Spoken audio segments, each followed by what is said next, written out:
Former CIA officer and Marine Corps veteran Elliot Ackerman joins me now. He's also, I'm happy to say, CBS News contributor, joining us from Milan, Italy. So my first question, Elliot, is how hot is it there? Are you doing okay?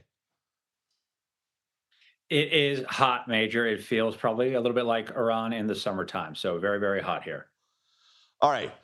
I mentioned in the cold open of this program, Elliot, that a British vessel reported today that a projectile hit it. There was no damage. No one was injured.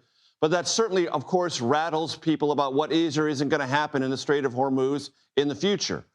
What, if anything, can we conclude about what we know thus far?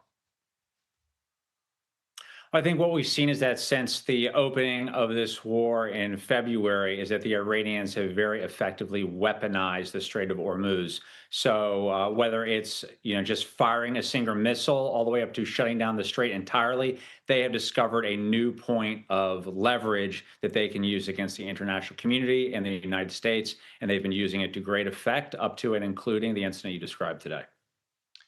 And there's a bit of confusion, and perhaps it's intentional confusion, Elliot, about whether or not Iran will try to impose a toll or an administrative fee or some other mechanism, possibly in concert with the Omani government, over future transit through the Strait of Hormuz. The U.S. says that's an absolute non-starter, but Iran keeps talking about it. It feels to me like this projectile was a way of saying, we have a way to deal with this, even if you don't like it. I couldn't agree with that more, Major. I think again that is also indicative of the fact of that the Iranians now have this new point of leverage in the Strait of Hormuz, and they are going to capitalize on that, almost like it's a rheostat, where they can turn up the pressure as they feel is fit, and they can also turn it down as they feel negotiations are progressing. So, that is one of the outcomes of this war, and the Trump administration is having to deal with that in this latest round of negotiations.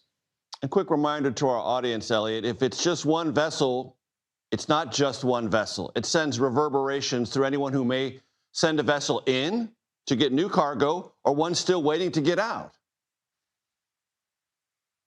And that's right. It's not necessarily the violence, the sinking of a ship. It's merely the threat and what the threat does to insurance premiums, to the willingness of international shipping corporations to send ships through the strait. It fundamentally changes the game, and it does so in international waters. And the Strait of Hormuz is not the only set of international waters that are under contention. We also have the South China Sea around Taiwan.